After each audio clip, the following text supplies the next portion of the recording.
And here we go again. What could turn out to be another battle over raising the debt ceiling. Treasury Secretary Janet Yellen has warned Congress that extraordinary measures will be necessary as early as January 14th unless Congress raises or in some cases suspends the debt ceiling. But conservatives and President-elect Donald Trump may not be on the same page. Joining us now to discuss is the Executive Vice President of the National Taxpayers Union, Brandon Arnold. Thank you so much for joining us. Happy New Year.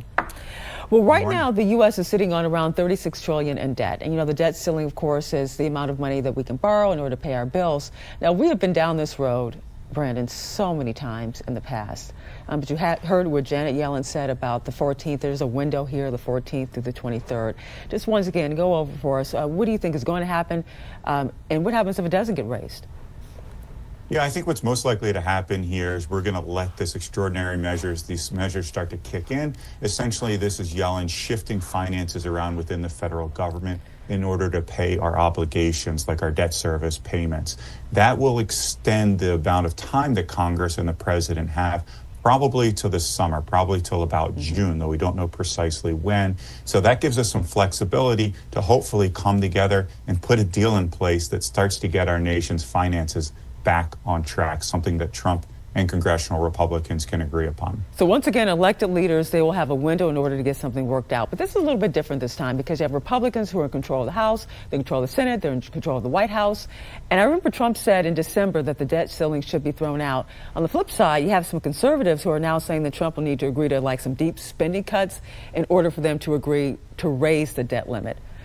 What is the better option here? And could you ever see any point where we would get rid of this whole debt ceiling in the future? I don't think we should get rid of the debt ceiling. You know, that's essentially the credit card cap that we have, the spending cap that you have on the nation's credit card. So if we got rid of that, that would just empower future politicians to spend whatever the heck they wanted without concern of the implications here. So I think we should keep the debt ceiling cap. But at the same time, you know, we look back into recent history, Republicans negotiated a deal under Obama, put spending caps in place in 2011.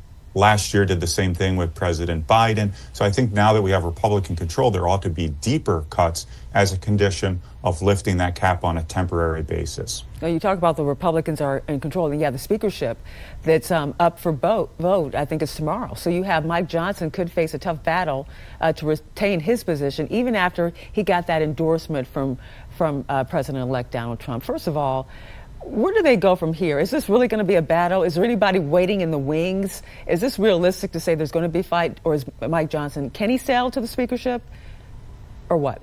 It's going to be a tough fight here, but I think Mike Johnson was picked for a reason because he unifies the conference. He has done a great job of that with a razor-thin majority. That's a more difficult task in this new Congress here. But I think Speaker Johnson's done a great job, and there's really no reason why you want to change horses midstream. History tells us that midterm elections typically go against the incumbent party. So we probably have 2 years of unified Republican control to cut spending, to get tax policy right, to start to roll back regulations, and throwing the House into chaos on day one by voting out Speaker Johnson would be a colossal mistake. And you really don't see anyone else trying to get the job at this point, have thrown their hat in the ring. Let's talk about real quickly extending the Trump 2017 tax cuts. How big of a priority is that? How much could it add to the deficit? What are we looking at here? Yeah, so most of the tax cuts, like the lower rates for individuals and small businesses, the expanded child tax credit, all that expires at the end of this year. So it needs to be extended. We can't afford to have a massive multi-trillion-dollar tax hike on American families right now. But you're right, there are huge deficit implications. It could be $4.5 trillion or even more.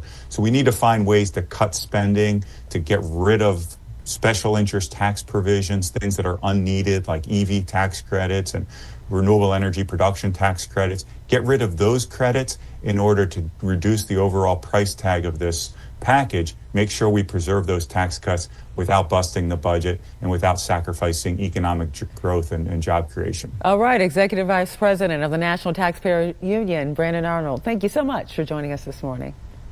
Thanks, Angela.